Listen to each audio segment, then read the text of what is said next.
Salve, salve, queridos, tudo bem? Aqui estou eu, professor André Luiz, de Filosofia, de História. Hoje nós teremos História. Vamos dar continuidade à história do Brasil. De onde nós paramos, havíamos parado na imperialização no Brasil. Hoje nós vamos falar da Sociedade Mineradora 1. Eu vou adiantar para vocês a questão da página. Vejam, meninos. Na verdade, eu estou com um livro de 2018. E digo por que estou com o livro de 2018. Vocês conhecem meu cachorro Júlio César, né? Então, o Júlio César deve ter algum problema. Dizem que o cachorro é o reflexo do dono, né? Então, evidentemente, como eu não sou o dono é a Antônia e o Santiago, certamente o cachorro deve ter puxado alguma coisa desses dois elementos. Ele simplesmente acabou com o meu livro de história. Simplesmente, ele comeu o livro inteiro de história. Espero que ele tenha entendido a história, feito os exercícios, etc. Mas o fato é que eu não tenho a página correta para indicar a vocês.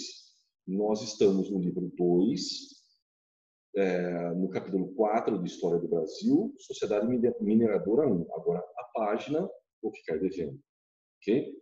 Mas seguiremos em frente, assim mesmo. Muito bem, meus anjos. Vamos falar um pouquinho da história do Brasil. Que delícia a história do Brasil, né? Como ela é envolvente, né? Como ela nos causa boa impressão o tempo inteiro. Nós temos uma história muito parecida com a dos nórdicos, dos ingleses. Que história recheada de heróis e heroísmos, né? Então, vamos então entender um pouco mais sobre um período histórico na qual nós chamamos de ciclo da mineração. É interessante essas divisões didáticas no Brasil, muito mais para efeito de vestibular. Nós estudamos dois ciclos anteriores no Brasil. Nós estudamos o ciclo do pau-brasil, que se dá no período pré-colonial, de 1500 a 1530. Depois, com a introdução da cana-de-açúcar e das capitanias hereditárias, nós estudamos o ciclo da cana-de-açúcar, estudamos o seu potencial de riqueza, o seu valor no sistema mercantilista de produção, estudamos a sociedade agrícola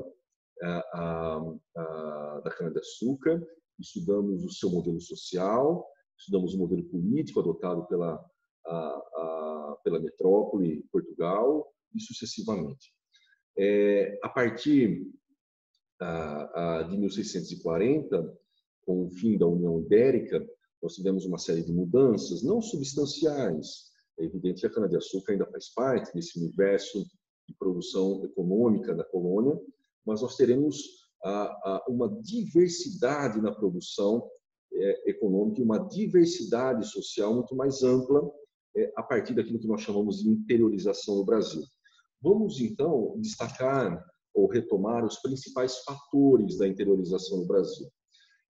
Percebam aqui que nós temos, em linhas gerais, algumas setas, a vermelha, a verde e a azul. A vermelha indica um processo de interiorização no Brasil por conta da caça ao índio, né? A caça ao índio e a destruição de quilombos, como está expresso também na seta azul. Era uma atividade muito lucrativa naquele período, enquanto que as setas verdes indicam a mineração. Mas vocês percebam que a linha de Tordesilhas ela foi rompida nesse processo. E desse processo, evidentemente, nós tivemos uma multiplicação na produção econômica na colônia nesse período, o que nos permite, meninos, criar um processo de ampliação, não só na diversidade da produção econômica, mas também na ampliação do mercado interno. Vejam que interessante. Aqui estão dispostos a vocês os principais produtos que passaram a ser produzidos ou extraídos aqui do Brasil e que, obviamente, tinham dentro do Pacto Colonial, tinha como destino Portugal.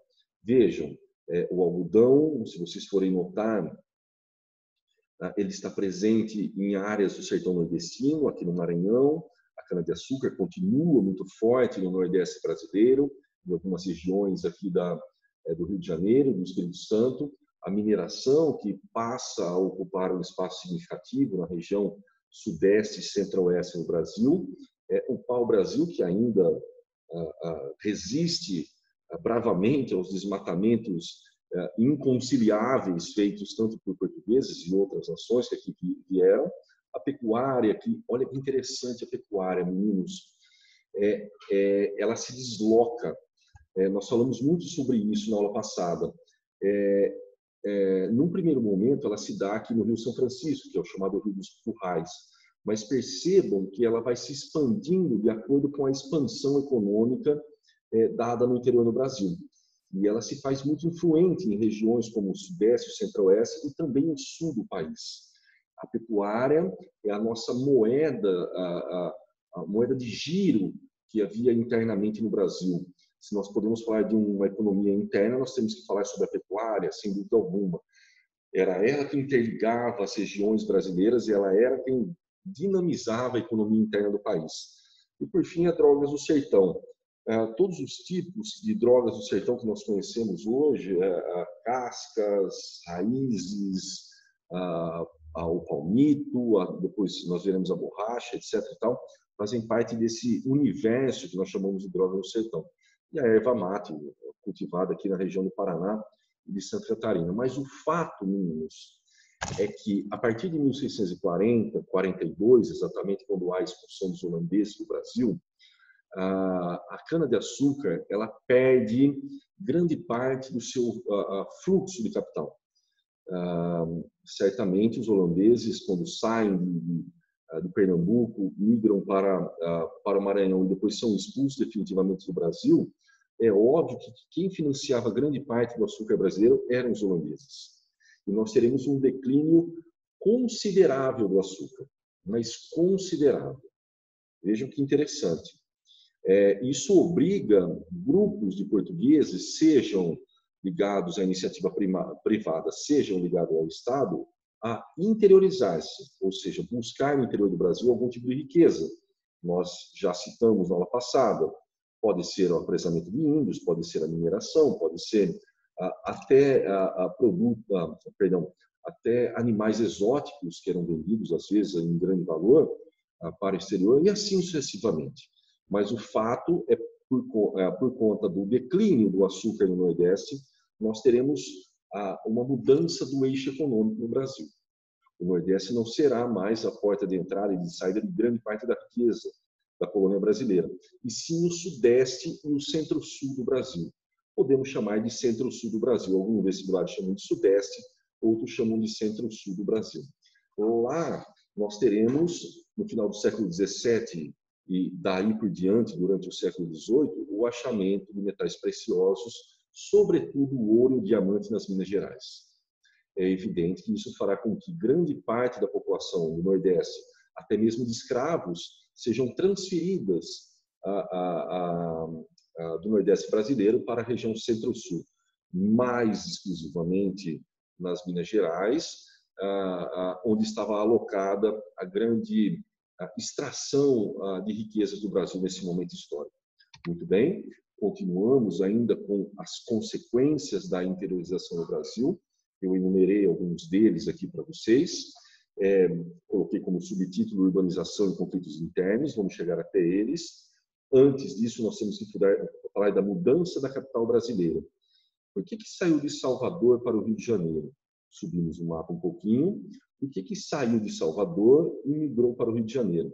Veja que a proximidade do Rio de Janeiro com as jazidas de metais preciosos, sobretudo nas Minas Gerais, é muito mais próximo que Salvador. Isso facilita o escoamento da produção, isso facilita a transferência de riqueza para Portugal e isso permite uma centralização mais efetiva no controle da extração aurífera, o que obviamente ocorrerá de acordo aqui com a nossa apresentação. Muito bem, então esse é um ponto interessante. Vamos falar um pouquinho sobre a urbanização agora. Nós tivemos um aumento populacional vertiginoso no Brasil. Se vocês forem notar, o Brasil colônia, no final do século XIX,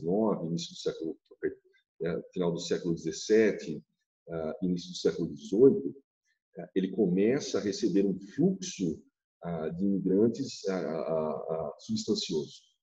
Nós tivemos, ao longo de 80 e longos anos, uma multiplicação generosa na população brasileira. Em 20 anos, nós tivemos uma multiplicação de quase 10 vezes 10 desse grupo migratório.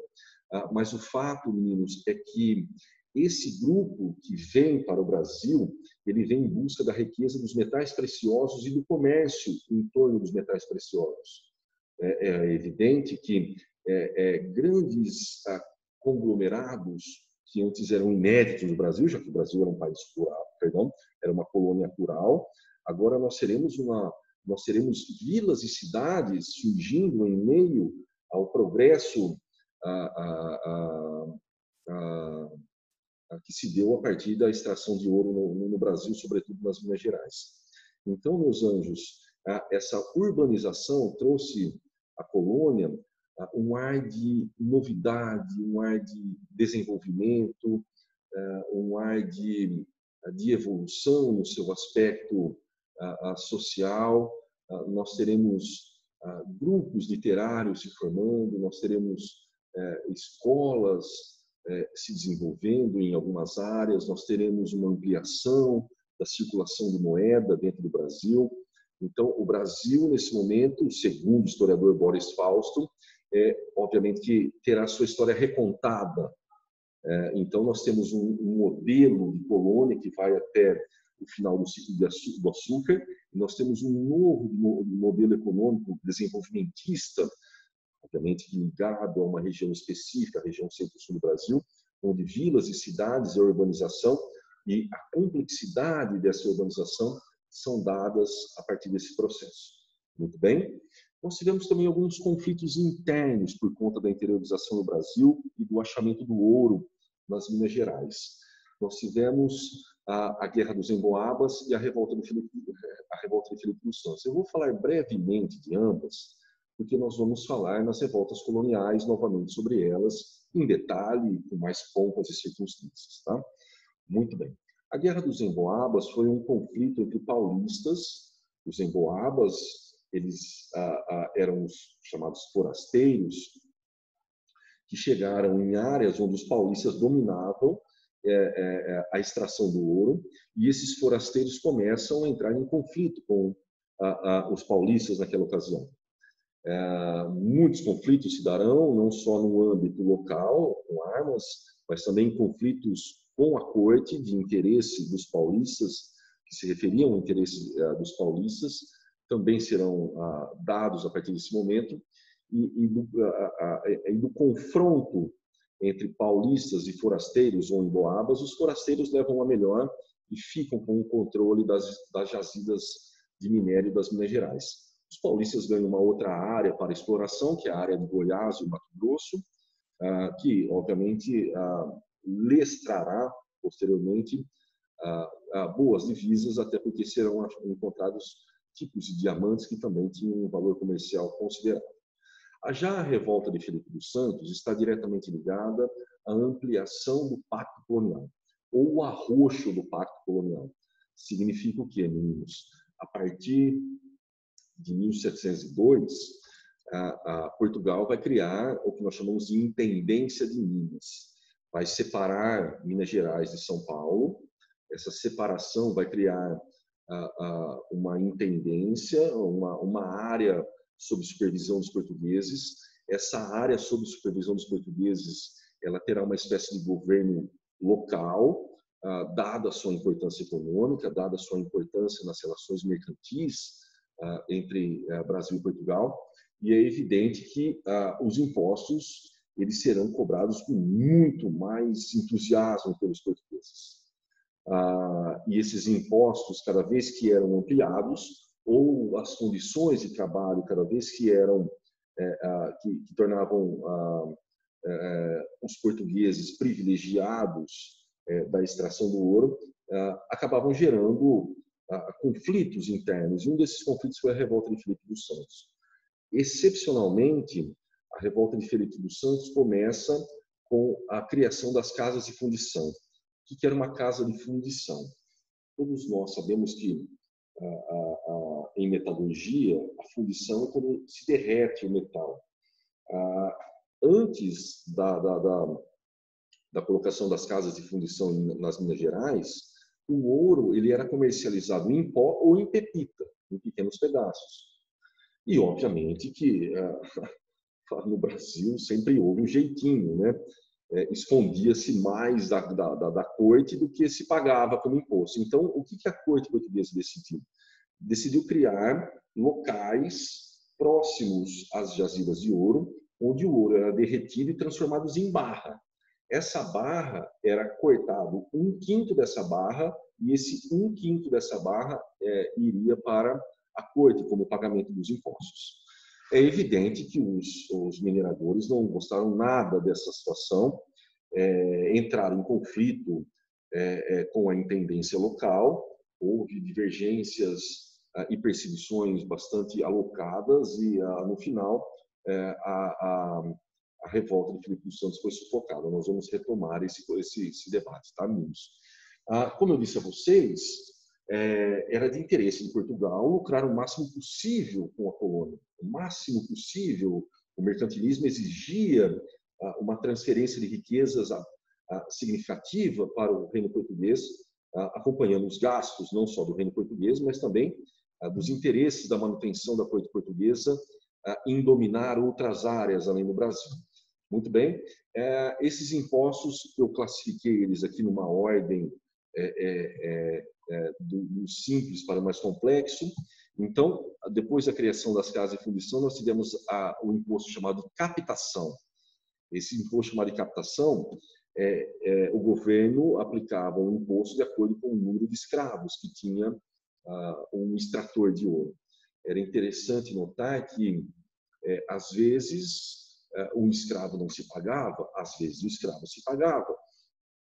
Mas o fato é que os grandes extratores de ouro nunca estiveram ou nunca falaram a mesma língua que os portugueses, principalmente aqueles que estavam ligados ao funcionalismo público, às relações diretas com a corte portuguesa. As coisas vão ficar cada vez mais degringoladas nessa relação, não só por conta da criação das fintas, né, que era uma quantidade específica de ouro que grupos de extratores deveriam pagar à corte portuguesa, mas o clímax dessa relação de desinteligência, de desentendimento de Portugal com os grupos de mineradores que estavam nas Minas Gerais se dá a partir da derrama. A derrama é um imposto arbitrário, extremamente duro. Se os produtores, se os extratores de ouro não atingissem uma cota específica na produção de ouro, os chamados leões do exército português viriam até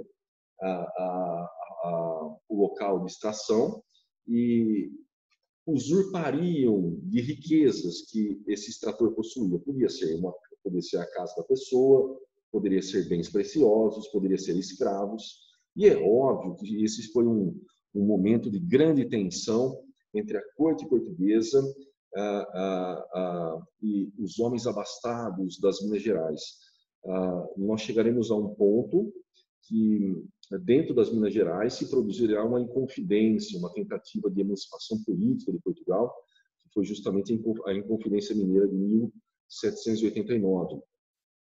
Figuras públicas como os contratadores, como os guardas-mor, eles eram os funcionários públicos portugueses que trabalhavam dentro das minas, não eram vistos com bons olhos. Havia sempre uma circunstância de desagravo, de desentendimento entre esses grupos e os brasileiros que aqui estavam alocados na produção do ouro. Então, meninos, a partir da interiorização do Brasil, do achamento do ouro, houve um arroxo no pacto colonial, uma intensidade na cobrança de impostos e na cobertura nessa produção aurífera, colocando em prática um sistema burocrático que fizesse com que o mercantilismo português ficasse muito mais abastado, ou ficasse muito mais satisfeito com a produção de riquezas dadas aqui no Brasil. Muito bem, meus anjos. Passamos em seguida para falar de um assunto espetacular. É interessante notar que durante o ciclo do açúcar, as classes chamadas médias, elas eram muito limitadas, elas não passavam de oleiros, ferreiros, artífices, de um modo geral, que trabalhavam para o senhor do engenho, e era um grupo muito diminuto, muito reduzido. Com a extração do ouro, com o desenvolvimento dos grandes centros urbanos nas Minas Gerais, nós tivemos uma ampliação dessa classe média. Nós temos comerciantes, nós temos pedreiros, nós temos funcionários públicos que vêm de Portugal, nós temos prestadores de serviço, nós temos profissionais liberais. Então, começa-se a criar um conjunto bastante complexo de grupos sociais dentro dessa região centro-sul do Brasil. E dentro dessa complexidade, nós tivemos, como eu disse a vocês anteriormente, a produção de novas ideias, a produção de vanguarda nas artes, com Aleijadinho. Nós tivemos grupos literários como os arcadistas, que viveram aqui no Brasil, que foram responsáveis direta e indiretamente pela Inconfidência Mineira, e assim por diante. E o escravo, pelo grande número de escravos que havia nessa região, o próprio trabalho escravo, ele se modifica, ele ganha novos ares dentro dessa região centro-sul do Brasil, já que alguns escravos, por exemplo, que achavam grandes pepitas de ouro, eram pagos e recompensados pelos seus donos, eles poderiam comprar a sua própria liberdade. Existiam outros tipos de escravos, como escravos de ganho, por exemplo. Você colocava escravos para comercializar produtos em geral nos centros urbanos, cocada, sabão e etc. E tal. Nós tínhamos também escravos que passavam a conviver familiarmente dentro dos centros urbanos, que se misturavam às famílias, e nós nunca tivemos até então tantos escravos alforriados como nós tivemos nesse período, seja pela relação pessoal, seja pela a produção de ganho. O fato é que aquele modelo escravocrata fechado, retrógrado, violento que nós tivemos no período do açúcar, nos grandes engenhos, talvez ele se flexibilize um pouco mais nas regiões de produção de ouro no Brasil, na região centro-sul. Tanto é que os abolicionistas que surgem nesse período, no período do século XIX, estão alocados nessa região, muito mais pelo fato dos escravos terem uma relação social mais intensa, muito mais orgânica com as pessoas do meio em que viviam, do que havia anteriormente nas regiões ligadas à produção do açúcar. Tudo bem? Seguimos para o último ponto. Como é que se dava a produção do ouro no Brasil? Nós temos dois tipos. Nós temos a lavra e a faiscação. A lavra eram grandes áreas produtoras de ouro. Quanto maior é a lavra, maior é o conjunto de escravos. E a faiscação era na sorte, né, meninos? Era bater a bateia em rios, em córregos e tentar achar ou tentar buscar a sorte nesse contexto. Mas o fato, meninos, é que o Brasil nunca será o mesmo depois dessas transformações dadas a partir dessa interiorização que houve no Brasil. A pecuária, a mineração, o tropeirismo, a urbanização, o enriquecimento, a circulação do capital internamente, o deslocamento do litoral para o interior, o avanço das terras brasileiras com o Tratado de Madrid. O fato é que nós estamos recontando a história de um novo Brasil, um pouco mais complexo daquilo que nós vimos no período do açúcar e que se faz presente agora no ciclo da mineração. Tudo bem, meus anjos? Na sequência, quando for exibida essa aula, eu vou fazer com vocês aí o praticando, né? Eu vou colocar no grupo, como fiz anteriormente. Se tiverem dúvidas a respeito de outros temas e de outros exercícios, por favor, me conectem que eu estarei presente, tá? Um beijo, fiquem bem e não dá para namorar nesse período, tá bom, meus amigos?